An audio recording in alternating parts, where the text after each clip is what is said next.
Hi, good morning, everyone. I'm going to go ahead and get us started. I'm Kelly Bourne, Executive Director of the Cyber Policy Center here at Stanford University.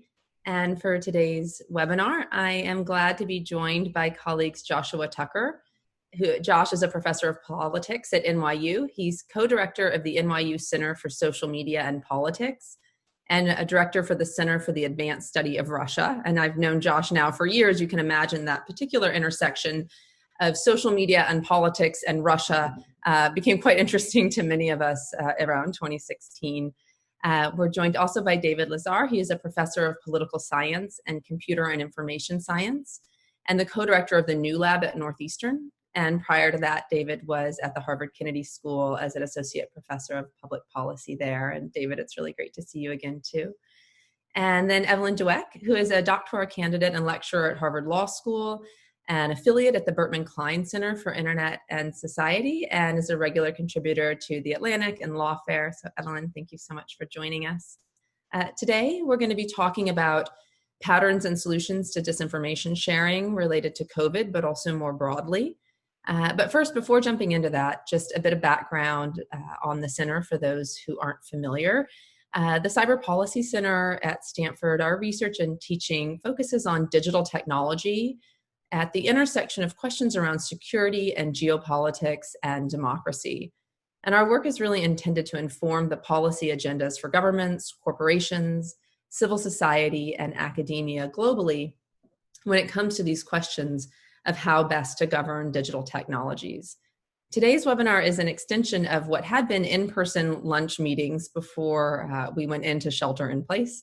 And so now these are occurring every other Wednesday at 10 a.m. Pacific.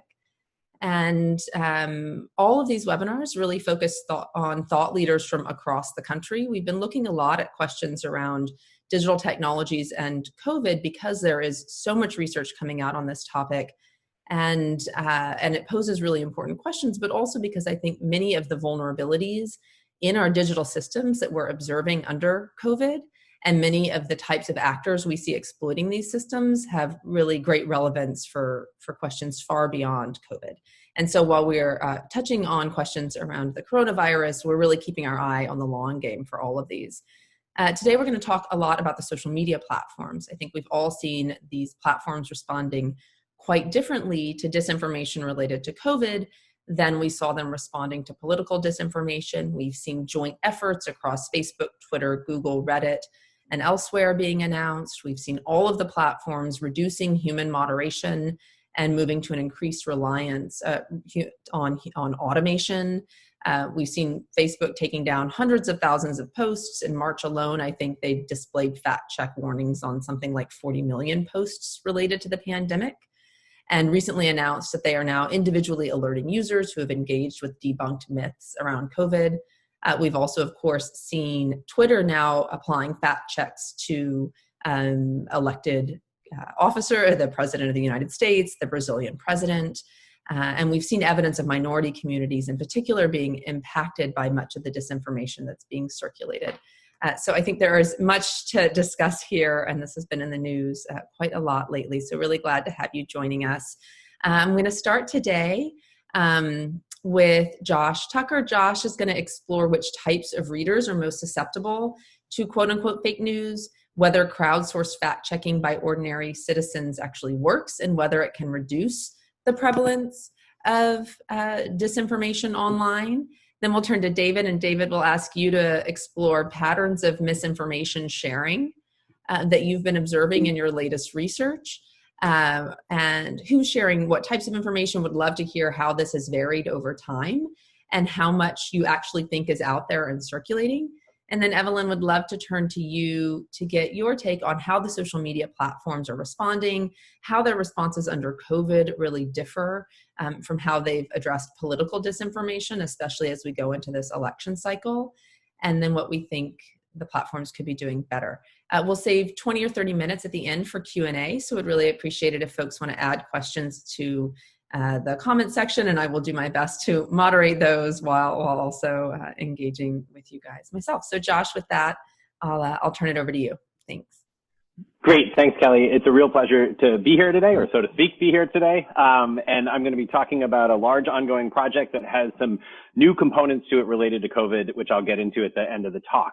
I want to first start by saying this is a big collaborative effort, and a huge shout out to Kevin Aslett, Will Goodell, and Zeev Sanderson, who's put tons of time into this. And this is collaborative work between the Center for Social Media and Politics at NYU and Nate Persley at the Stanford Cyber Policy Center. So the major research question that we are trying to ask here are the following. One, the first is, can individuals distinguish between true and false news in real time? The second is, what makes people better and worse at this task? The third is, are there large partisan differences in performance? Can we do anything to improve performance? And then this all kind of leads up to the question of whether fact-checking news can be crowdsourced in real time. And because at the end of the day, if we're going to be able to crowdsource fact-checking, this would have to be dependent on the individual's ability to do this. And then this sort of new part of the project, which has just been added on very recently, and we're extremely grateful to the National Science Foundation for giving us a rapid grant to turn around and take this sort of large infrastructure that we had turned at this question in December, January, and February, and restart it back up again to be looking at this question on how things are changing in the time of COVID, both on COVID-related information, but also on other information in the time of COVID. So the details of the study, which I'm going to present to you today, is we sent out a total of 150 total articles to ordinary citizens to ask them to rank the articles as true, false, or misleading, or to tell us they couldn't determine whether or not they were false or misleading. And we sent out articles that had appeared within 24 hours of publication. For the new COVID study, it'll be within 48 hours. But for everything I'm going to show you today, it was articles that were sent out within 24 hours. We sent out 5 different articles per day. And what we did that was kind of quite different from what had been done in other kind of fact-checking studies is that well, first of all, the fact that we were sending it out within 24 hours that they had appeared was very different. But the second thing was we pre-registered a replicable selection process. So we took ourselves as the researchers out of the process of selecting which articles and instead used this predetermined algorithm to decide which articles would be sent out. And we essentially created 5 streams and took 1 article per day from each stream, the most popular article that appeared in the past 24 hours. These 5 streams were 2 mainstream news streams, one for sort of left-leaning mainstream news publications and one for right-leaning news publications. And the other was 3 streams of what we called sort of suspect publications. These are publications that have been flagged by others as having been low quality or having produced false information. And we classify these into a stream of kind of left types that produce left-leaning information, those pro-left-leaning, the publications that produce pro-right-leaning, and then ones that we couldn't classify as either, that either they were all over the place or they were not really dealing with partisan directions. We then had 90 respondents check each article, and we had 5 to 6 professional fact checkers who also simultaneously checked each of the articles, which is what we use to establish our ground truth, by which we can then look at the extent to which the respondents are getting these questions right or not. We also conducted 3 supplemental experimental studies. I don't have very much time here today, but I'll briefly refer to one of these, which involved seeing what happens. And this was in these questions of, could we do things to make people do a better job at this? And this involved encouraging people to search for information on the internet, paying people to get the correct answer, and then varying whether we gave them the source or not the source, and whether we gave them the full text of the article or just the headline. So this is kind of a graphic display of what was happening every day. If you look at the top here, these are our 5 streams. We would take the most popular article. They would come into us here at CSMAP here. We'd then send them out to survey respondents and to the professional fact checkers. All right, so the first thing that we found was that for articles that our professional fact checkers rated as true, about 60% of our respondents also rated them as true. However, for articles that our professional fact checkers identified as false or misleading, only about 1/3 of our sample actually identified those as false or misleading. So that's the first big takeaway from this. We did actually, at the end of this study in January and early February, we were able to find 8 of the articles that were in our study had COVID-related topics. Now, again, this is early on in the process. This is before the shutdowns going on in the United States. But we found basically for the false or misleading articles that were about COVID, we found very little difference here. If anything, we found there was slightly more people saying that they could not determine than saying that they were true of the other articles, but still we only found about 1/3 of our respondents getting those questions right. So it didn't look like things from our initial sense were that different for these early COVID things. All right, so what characteristics are associated with performance? Two that you might have thinking are kind of our usual suspects, education and age, did not in our study actually have much of a relationship. But what we did find was a sort of suite of variables, of which we're showing a couple here, like political knowledge and digital literacy, that all sort of tied into whether or not people knew more about politics, knew more about the news, were more familiar with the news, made incremental differences in the percentage of people who were actually aligning with the professional fact checkers. However, what we found that made a huge difference was political ideology. And it wasn't that conservatives or liberals were necessarily better at identifying false information. It was that conservatives were much more likely to correctly identify misinformation when that misinformation was in a liberal direction, whereas liberals were much more likely to identify misinformation when that misinformation was in a conservative direction.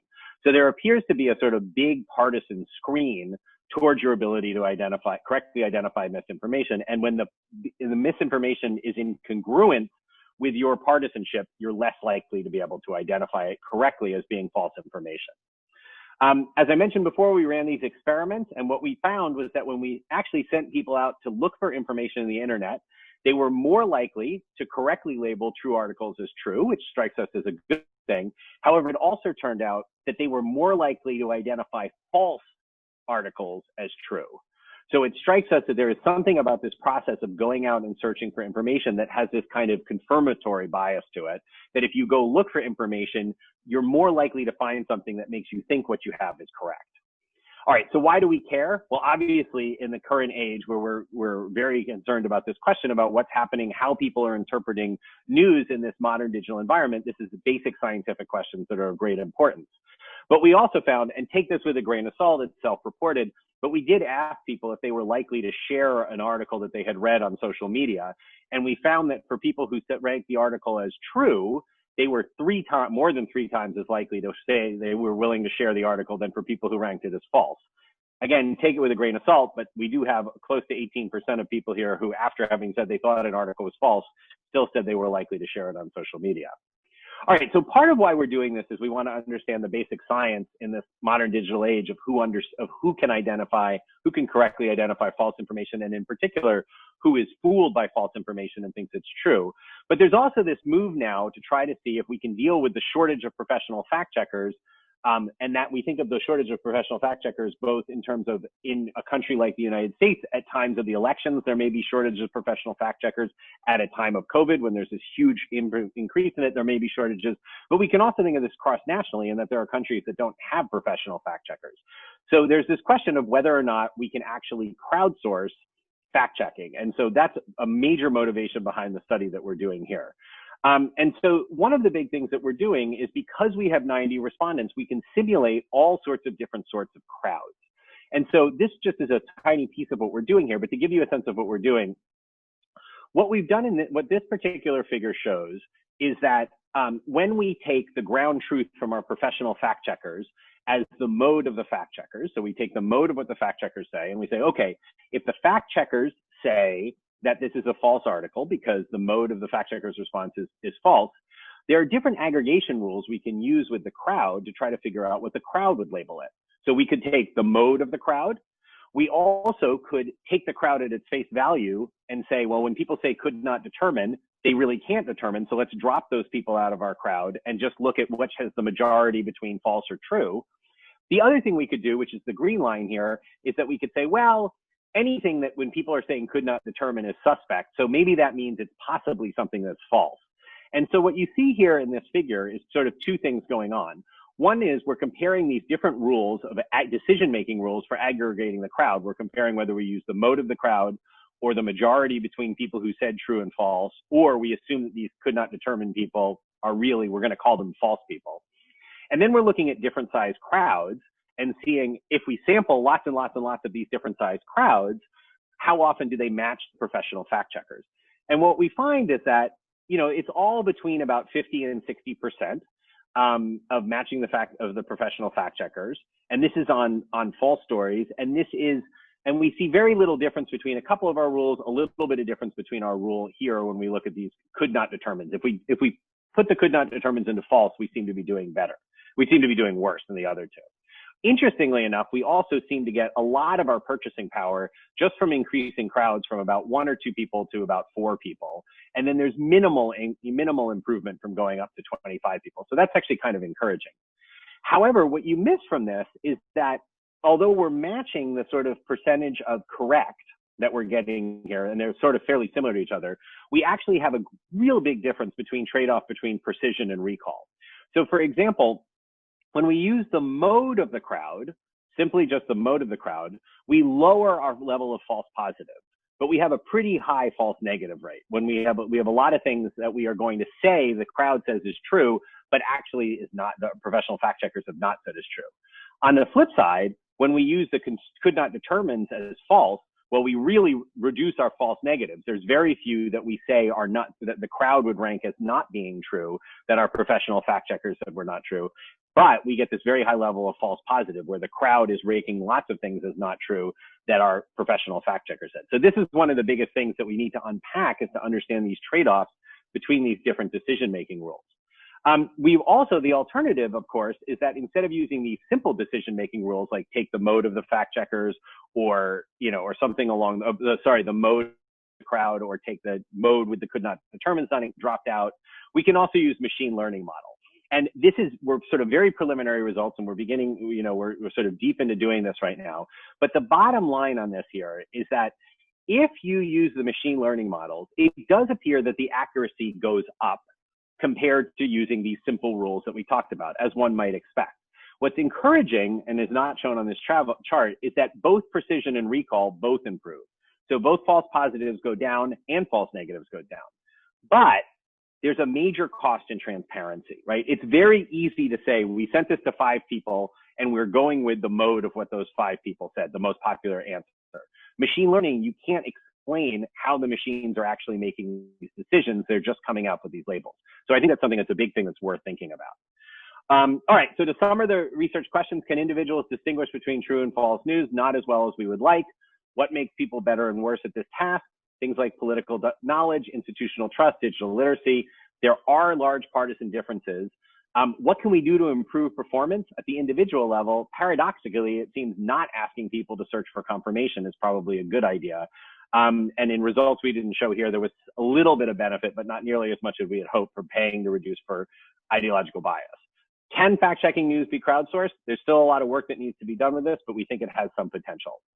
So the next steps we're going to be doing is we're going to be replicating these findings using new information that we've been collecting in the last few weeks about COVID-19, but which also now contains a lot of information about the BLM, Black Lives Matter protests and movement. And we're working on sort of 4 separate projects simultaneously, which I'm happy to talk more about. 2 of which I've shown you here, which are individual level determinants and crowd assessments. The other 2 have to do with system level analysis to try to see if we can reduce the overall prevalence of false information in the overall ecosystem by building on the data we've collected here, using, ironically enough, epidemiological models. And finally, looking more in detail at the consistency across our professional fact checkers. So thank you very much, and I look forward to answering your questions. Josh, thanks so much. It's great to see this updated too with all of the COVID information. I hadn't seen that yet. David, would love to turn to you now. Thank you, Kelly. It's always lovely to visit Stanford, even if just virtually. And let me get the sharing going. 1 second. It's loading. Can folks see that? Excellent. Terrific. All right, so I'm going to talk about viral politics. I'm going to talk a little bit about information consumption and misinformation around COVID-19. I want to begin noting this is all preliminary, so I don't want to spread misinformation. So everything I present you today should be consumed with a bit of salt. It is work in progress. I also want to mention many collaborators, and I'm probably not even giving due credit to everyone, but this is really a presentation from 2 sets of projects. One is a set of surveys with Katya Agnova, Matt Baum, and others, and another is COVID Twitter project. I give a particular shout out to Sarah Sugars, who is a postdoc with me this summer, and recent grad of the doctoral program at Northeastern, and actually going down to NYU come September. So let me just begin with the big picture here, which is the challenge of COVID is that it's a problem of the network. It's a problem of how we're connected to each other, results in the problem of the transmission of the disease, and that we need to somehow constrict our own behaviors for the collective benefit. And that this requires a high degree of coordination around our connectivity in order to prevent the spread of the disease. And in democracies in particular, this requires a lot of voluntary cooperation. This is why the role of information and trust in authoritative institutions are really key to our response to the disease. And I think there are worries to be, there are definite worries here in the U.S. in this respect. So I'm going to talk a little bit about the surveys we've done, which is really more on the information consumption side and trust in institutions, and I'm going to shift to the Twitter stuff where I'm going to spend most of my time. So the first thing, again, trusted. Our institutions are the key things in helping us coordinate. Here I have a number of different individuals and institutions over 3 waves of our survey, and we can see there are a few things to note. Number one is that trust in all institutions have declined since April, but actually the trust levels for hospitals, doctors, scientists, and researchers started high and have barely declined. But in our political institutions, they've declined quite a bit, unsurprisingly. And this is regarding response to COVID-19. The biggest decline in trust has been for the police, but right behind has been Donald Trump, Congress, news media, social media sort of started low, so they didn't have as far to drop. In terms of where people consume information, television is still, in news regarding COVID-19, television still looms extremely large. There are very important age gradients here. Facebook among social media really stands out, especially in terms of the relative evenness of, in terms of age. Interestingly, it's sort of 25 to 65 is sort of like the biggest element of the distribution, and it gets lower at the very young and very old age. But this sets a broader picture of our information consumption. So now I want to talk about Twitter, in part because I think Twitter has become, in some sense, the core of the public sphere, the public discussion, and in part because it's practically available, but I do think it's both. It's interesting and it's available. And I can talk later if people are interested about other data collection efforts. The key method that drives the analysis is linking voter data to Twitter handle data, and we ask, how much misinformation is there on Twitter regarding COVID, who is sharing it, and are there partisan differences in information really sharing, not so much consumption. This builds on a paper that we had published in Science last year on fake news and Twitter during the 2016 election. I'd note that we have scaled up our data collection around 100-fold since then. So this paper was based on 16,000 Twitter accounts, and what I'll be presenting you today will be based on 1.5 million.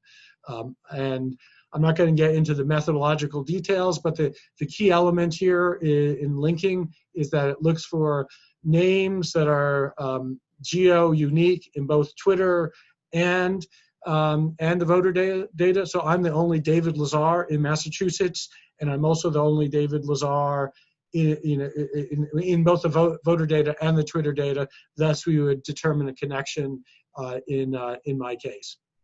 So we want to look at COVID-related tweets. We use a keyword-based approach. We're going to make this a little fancier going forward, but we have keywords from a number of different sources. Happy to revisit this, but these are sort of converging standards in the field, and this gives you a flavor of some of the keywords. So the key elements here is we look at the keywords in text, and then we also look at keywords in the URL, and then if a URL is also determined to be associated with keywords, we include that URL even if it's not in a tweet that otherwise has COVID-related content. And you can see we've collected 13 million something COVID tweets from our panel.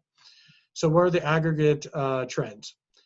This is the overall in our data, the trend in COVID-related content, and we look at both URL-related content and no URL. You can see it was pretty quiet in February, except towards the end, people are starting to say, what's this thing about COVID? And then people sort of freaked out around mid-March. And the amount of content on COVID has been in a steady decline since. Here's a breakdown, and I'll note, we had a standard in our science paper on what fake news was. That wasn't COVID specific. NewsGuard has developed a list of recidivist sources of misinformation, and so I'll note these are the lines below that are the subset are fake news for our science paper as well as for NewsGuard. NewsGuard has somewhat more, but it's actually a very tiny fraction of everything. But we're going to zoom in now on that tiny fraction, and you can see the temporal patterns. Most of it is NewsGuard. Some of it's our fake news sources. We're going to pull this together because actually they behave very similarly in what I'm going to present, so it simplifies to pool. So let's look at trends by party. First of all, Democrats, Republicans, Independents turned out to all be pretty concerned about COVID-19. So there was lots of sharing across all groups. If we're looking at fake news URLs, we can see a big partisan difference. There are a lot more Republicans sharing fake news URLs than Democrats, and Independents are sort of in between. There is a substantial age gradient, both for Democrats and Republicans, and so this is a 7-day rolling average. For Democrats, darker lines are for older people. This, by the way, this resonates with work both Josh and I have done. I'll note for Republicans, same age gradient, higher lines is consistent with the prior graph. I'm sorry, that was Independents, and here are Republicans, which gets higher still. And the highest numbers among the oldest Republicans is the highest rates of sharing. Okay, URLs aggregate. If we're looking at specific URLs rather than domains, we see a pattern of their particular spikes for specific stories. And then there are some evergreen URLs that are much lower. So for example, the top URL is actually a Twitter URL for current events that Twitter is pointing you to its very carefully curated list of high quality content regarding COVID-19, and you can see that follows the overall pattern that we saw earlier, and it has sort of a weekly pattern to it. And here are some other sort of evergreen URLs that were popular on Twitter. Then we can look at particular spiky stories. Here's some of the biggest ones, like the Washington Post story on, about warnings about the likely pandemic and so on. Let's see, we can break that down. Is this? Let me see. I think this is for Democrats. And actually, I'll show you by party. So like there are different URLs by party. So here are the Democrats. Again, that Washington Post story was very popular. There was a Katie Porter tweet that was very popular. Here by Republicans. There's, again, for both of these, there are some general ones, but then there are also some saying, oh, you really shouldn't be so worried about coronavirus. And here are some for Independents. The one thing I'll note, one URL that really popped up quite a lot was Ohio. And it was surprising why Ohio popped up so much. It's just one state.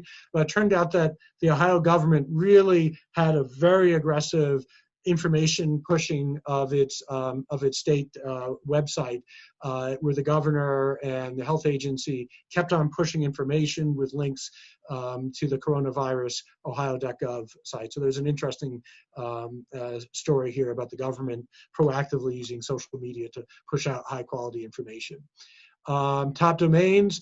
By party, we see the blue ones are Democrats only, red ones Republicans only, but we see a lot of overlap. Washington Post, Twitter, New York Times, but then there's some more specific to the left and the right, like obviously Fox News and Breitbart on the right, for example. And here's like some of the stories. We also look at YouGov. Here are the Democrat YouGov stories. Again, some general stuff as well as some anti-Trump stuff. Here are the independents, which is a mix of left-leaning, right-leaning, and middle. There are a number of YouGov videos that have been retracted or taken down. Interestingly, all of the top shared Republican videos have been taken down from YouGov. And we can talk more about that if people are interested in that. I'm running out of time. Just a few notes on the keywords. The big one is really coronavirus, and that really dominates everything. If we're looking at by party, you might say, you know, I bet Democrats and Republicans are using very different words, keywords that are popping. And so we list here the top 11 for Democrats, Independents, and Republicans, and we color the ones blue that are Democrat only and red for Republican only. And actually, total overlap, right? The top 11 for Democrats, Independents, and Republicans are all identical. There are slight changes in order, but actually they're really the same keywords that pop. But they use the words in different ways. Democrats use it in ways that are critical of Trump, and Republicans more about, you know, inciting panic over coronavirus, right? And we can also see, unsurprisingly, hydroxychloroquine. Actually, Democrats and Republicans have similar spikes, but again, very different stories about that. So I want to, and we can see that with lockdown as well. So key conclusions here. It's not clear that explicit fake news and misinformation is the major problem on Twitter. YouTube is another story. It sort of replicates some of the demographic and patterns that we saw in the 2016 election. But there are two very different party-based narratives.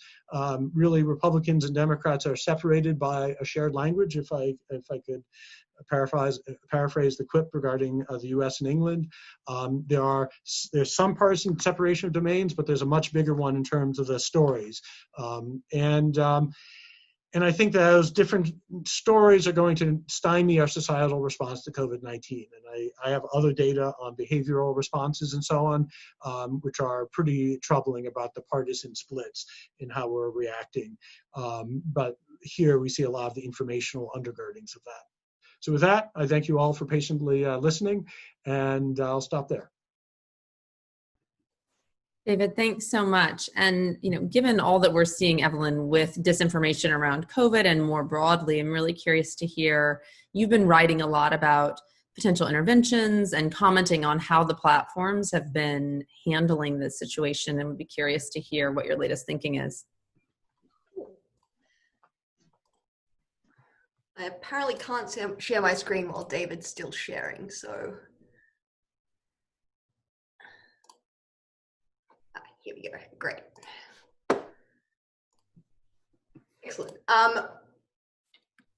Just on a personal note, before I start, when I was casting around for a dissertation topic to do in 2016, David actually organized a joint conference at Harvard on fake news. And it was such a great conference that I decided to dedicate the rest of my life to the topic. So I mentioned that only to say it's great to be on a panel with him, but also if I'm wrong or boring today, it's totally his fault. Okay, so I've been asked to talk about what platforms have been doing in response to the pandemic around content moderation. Famously, as we know, along with the pandemic came this thing that the World Health Organization called an infodemic, describing just the sheer glut of information that was available while we were all sitting inside trying to work out what the hell was going on. It was both useful information and harmful information. The harmful information was both intentionally spread and also just people trying to work out things during confusing times. I know that certainly for myself, if I look back on those early days of the pandemic, I had this sense that social media was both completely unusable and also completely essential and as a source of information. So this infodemic led the platforms to what I have described elsewhere, declare a state of emergency and invoke exceptional measures, perhaps. And this took really two forms that Kelly mentioned earlier. The first is more aggressive policing of misinformation, and the second is more reliance on artificial intelligence tools to do so. So let's dig into both of those.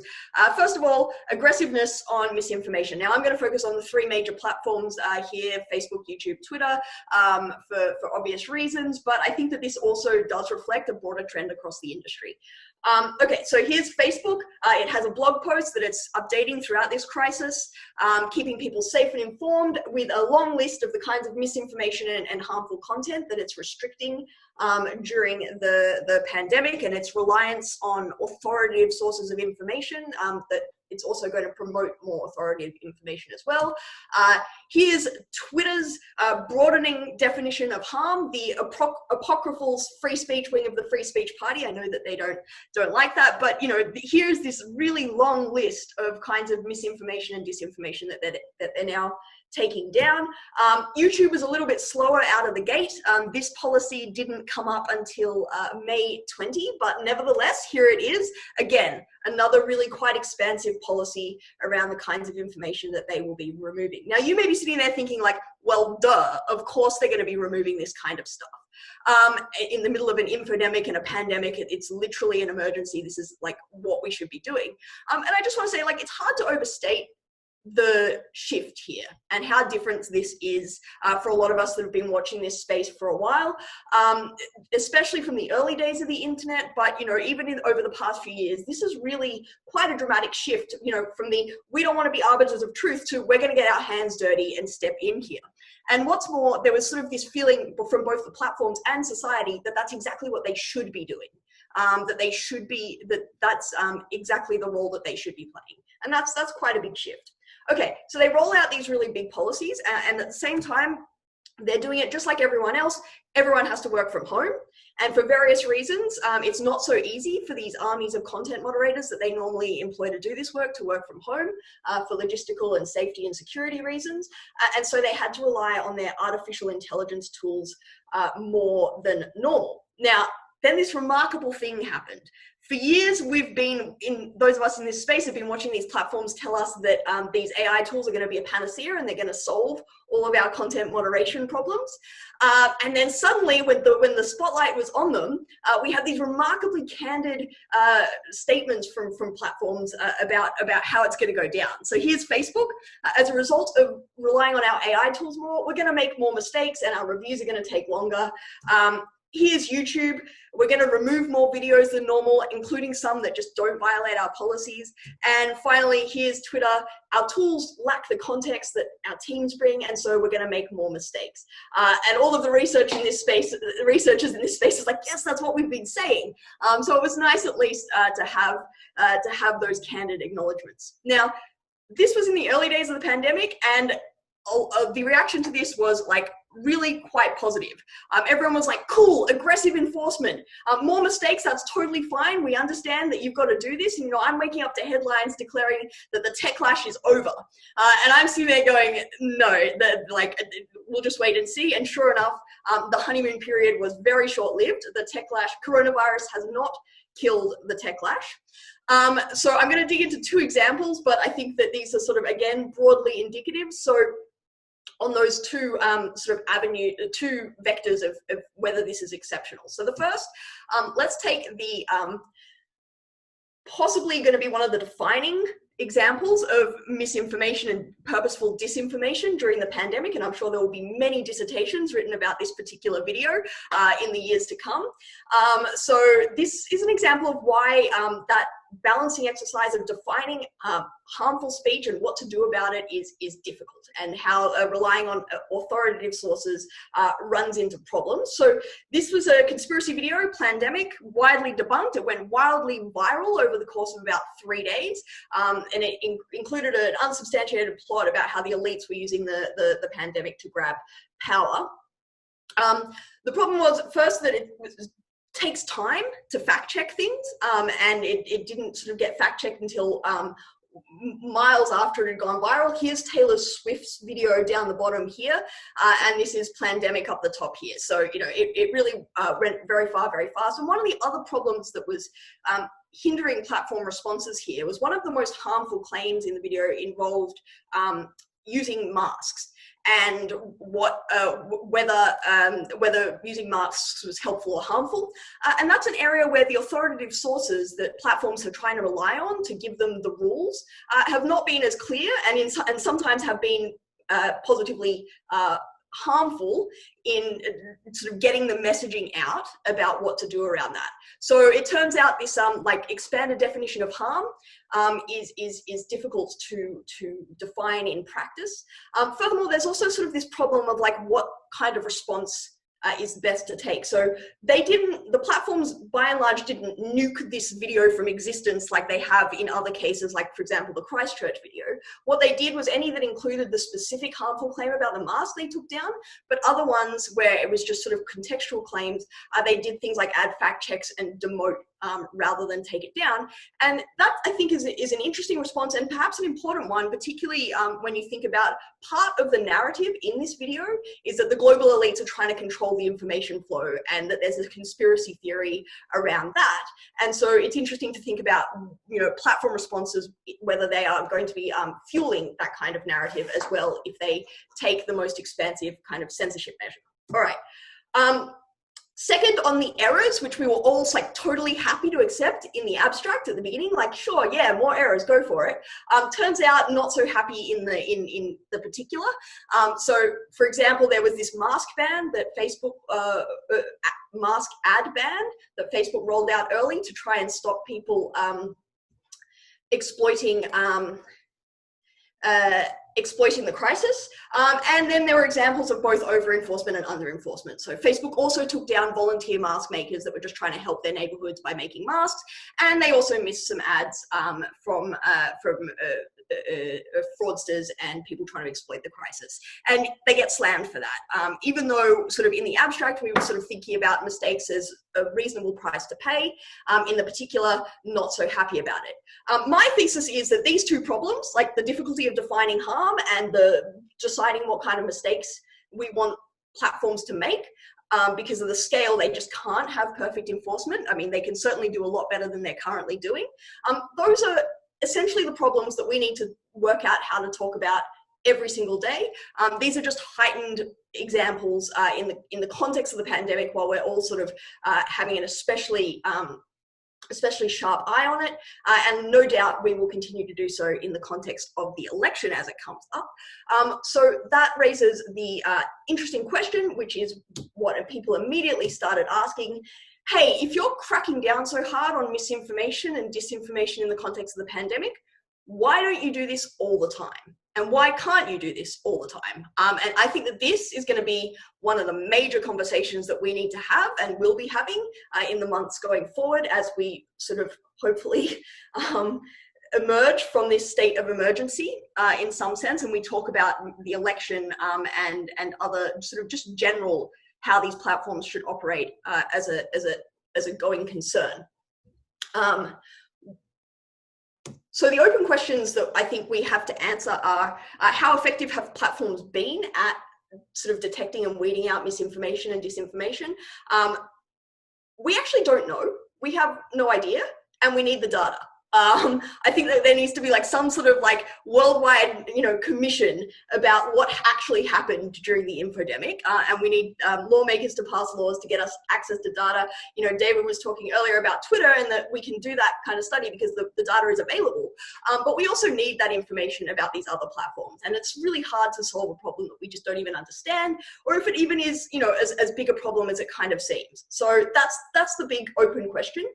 The other one is like, what kinds of responses work, and as we didn't get time to get into it, but I talked about how we can do things like labeling, or we can nuke things from existence and completely censor, or we can demote things, and we saw platforms doing that a lot as well.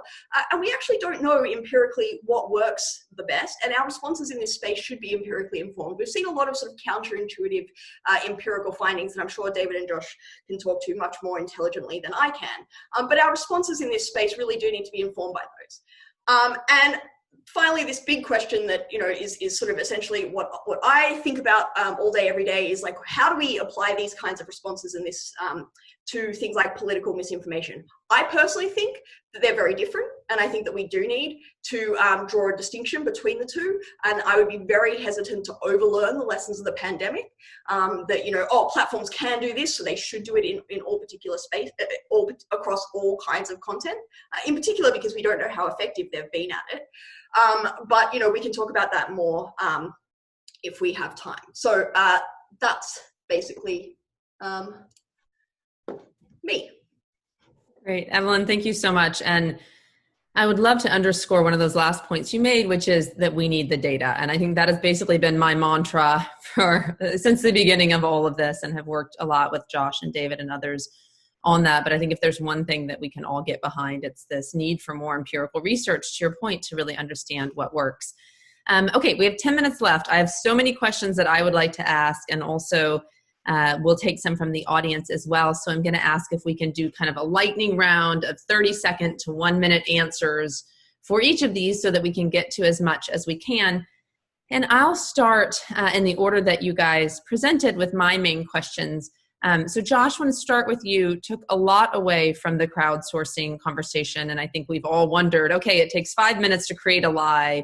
It takes 8 to 15 minutes for a professional fact checker to debunk it. Is there some scalable way to do this? And what I took from your comments is, you know, we're not really sure that that's going to work. One thing really stood out to me, which was that you tried asking people to search out information about whether or not the article they are presented with was accurate.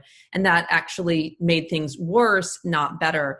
This brings up to me this question about Google. And I recall, you know, years ago, David and Josh, that convening we all went to and co-hosted at Google, trying to get better access to data. We still don't have good access to data there. But this point about, you know, 90% of people are using Google as their primary search engine. If they are going in and searching out information and things are turning out worse, not better, what do you take away from that? So, I mean, I think there's 2 questions, there's 2 points here. One thing that I'll say that's positive about this is that positive for understanding the phenomenon is that given we did a lot of things in this study, and one of the things we've done is we Googled each of our crowds fact checking every hour after we sent it out. So we actually know, we have an archive record of that. We haven't even dug into it yet, but we have an archive record of what Google searches would return. And as David's research has shown, that's probably pretty similar to what most people got when they searched on these articles. I actually have to say, like, the thing that I've been more convinced about this is talking to Jeff Hancock at Stanford about what psychologists have identified as sort of the truth bias and people's inclination to think things are true. And I think something of what's going on here is that when you're engaging in more activity around this, you know, you're looking to see, can I find something that supports this? And if you go out, there's lots of stuff out there, and some of it might enough, you know, it wasn't a huge difference, but it is enough to sort of push people in the general direction of doing this. But I will push back on saying that I don't think the work that we've shown so far here is that it's impossible to harness ordinary people to get involved in this crowdsourcing of fact checking. Again, you know, individually, people make lots of mistakes, right? And that is a big issue of concern, because that's a whole separate other question, which is about, are people believing this information that they're seeing? And in particular, are people believing this information that they encounter in its earliest days, right? Because we do get to Snopes and we get to things, but those processes take time. So I think that's very pessimistic, in that, like, consistently across the study that we've been doing, like, there's just lots of evidence that there are lots of people who see stuff that our professional fact checkers think is false, and these people think it's true. And it's even more problematic because it interacts in a pernicious way with pre-existing political biases. On the other hand, the fact of whether or not we can get useful information out of crowds that might actually help inform the process by which the platforms are addressing these, whether it's deciding what to send to professional fact checkers or deciding what to initially downweight, and then while there's a period of review or something like going on that, I think naively doing it can cause lots of problems, and that's what we've shown. But I think there is some hope for doing this, and there is some hope that we can extract useful signal. It's just a question of determining, like, what actually is the useful signal. So I think these are 2 separate questions. One is, are we worried about people being exposed to misinformation and believing it to be true? And the other is, can we harness the crowd to actually produce useful signal. And I'm more optimistic on the second than I am on the first. Oh, good. I hope you can figure that out before we hit November.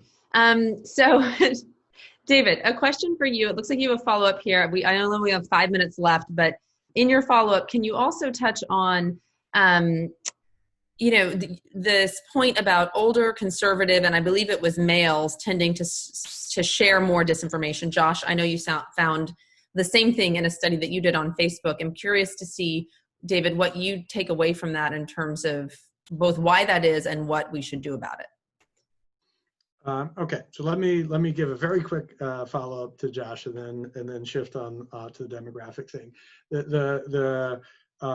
I would suggest that probably ultimately a good answer will end up being crowds of people and computers together, and then that there's this emerging field of human computation. There are a lot of very distinct signals from misinformation once you've uncovered it, because it turns out that there are certain mechanisms being used to flood the system with misinformation that are also then tells that this content is high risk. So like on Twitter, there's a very tiny number of people who count for most of at least the fake news kind of content. Other thing I'll note is that we have research in the pipeline around how much Google points to fake news and misinformation, actually being supported by Hewlett Foundation grant from that you helped oversee. It's just that we've gotten a little slowed down by COVID. But it does, I think the short takeaway there is you get to misinformation, but you have to be looking for it. And there's an interesting question of to what extent, if you're putting in particular keywords, do we want a platform like Google to say, nope, you can't find that? And that's a tough one. Mm-hmm. And that's work, I should note, with Ron Robertson and Krista Wilson. And on the demographic elements, we're still diving into that. I think there are some asymmetries with how that seem to correlate with ideology and partisanship in terms of what I might say what kinds of manipulations people react to. We have other research that's looking at, or another project in place that's looking at the kinds of manipulations that people on the left react to, which seem to be actually more kinds of inauthentic snark, and I can get into what I mean by that, which is very different from the sort of more outrageous fake news kind of stuff that we see on the right. But there are different vulnerabilities that seem to be asymmetric across the right and the left. The age element may well be reflected on connections to existing media in terms of, let's say, opinion on Fox News, for example, and how that might relate as a gateway to fake news. And that's something that Yochai Benkler has written persuasively about. So those are my intuitions there. Great. Thank you, David. We have a couple minutes left, and I have a question for you, Evelyn, and then one that I'll pose just to seed it for David and Josh and Evelyn, everyone, that has come from the audience. We've seen, so Evelyn, for you, I'd love to hear, you've written about this idea of content cartels and the idea that, are all of the platforms going to start aligning their content policies, and is that a good or a bad thing? And I think you made a comment earlier about, we need to be testing these interventions to see if they work, labeling, demotion, deletion, and so forth. So on the one hand, you could say, well, it would be great if everyone had the same policies. If we were to find what works, everyone should do what works. But then alternatively, there's this question of, do we want everyone to have, to echo the same policies and create these sort of sterile environments? So I'd love to hear a couple thoughts from you on content cartels in 1 minute. And then we also... Hours. To me, this is one of the defining platform governance questions of the next decade, in my opinion. When do we want platforms to work together and have common standards? And when do we want them to be laboratories of online governance, going off on their own route, releasing data to us and we can work out what works best. And as far as I can tell, the only consistent opinion that I can find in this space is we want them to work together when they do the things that I like, and we want them to do different things when they do the things that I don't like. I've tried to carve out a middle path in sort of the stuff that I've written about this, and I get slammed from both sides. So I think it's a really, really hard question. We are getting to a place where society wants them to work together a lot more.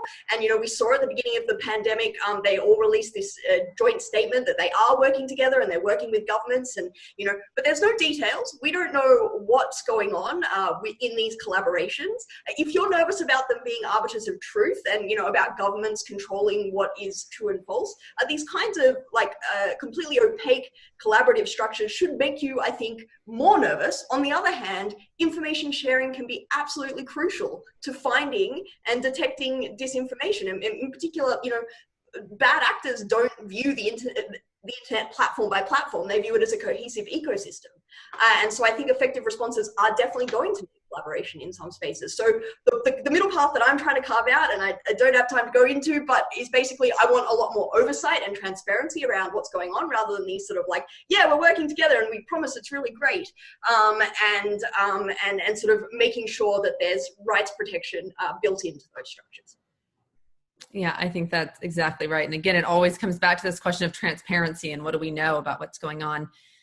So with that, I'm going to segue into next steps. I want to really thank all of you for joining us. We got a number of questions that I was hoping to get to around how this is all panning out internationally, what other platforms in other countries, or how, you know, the same platforms are being moderated in other countries that don't have a two-party system like the US. So for those on the line who are curious about that, I will try and put together a webinar on that topic in the next couple months. I think that would be quite interesting, and I'm sorry we didn't get to it today. But really just a huge thank you, Josh and David and Evelyn, for joining us. And it's really lovely to see you guys after all this time. So thank you. And I will see if you guys are willing to share slides, send them my way. We've gotten a couple questions about seeing your slides, and we can upload those to our site so people can find those. And then lastly, we'll be hosting our next webinar on July 1st, also at 10 a.m. PST. This is going to be on tech and well-being in coronavirus, but also beyond, questions of addiction, depression associated with technology. You mentioned Jeff Hancock. I think Jeff might be on the line now, or was writing saying he was trying to get in. And so we will be looking at his work alongside some of his colleagues. So thank you, everyone. Really great to see you, and please stay well.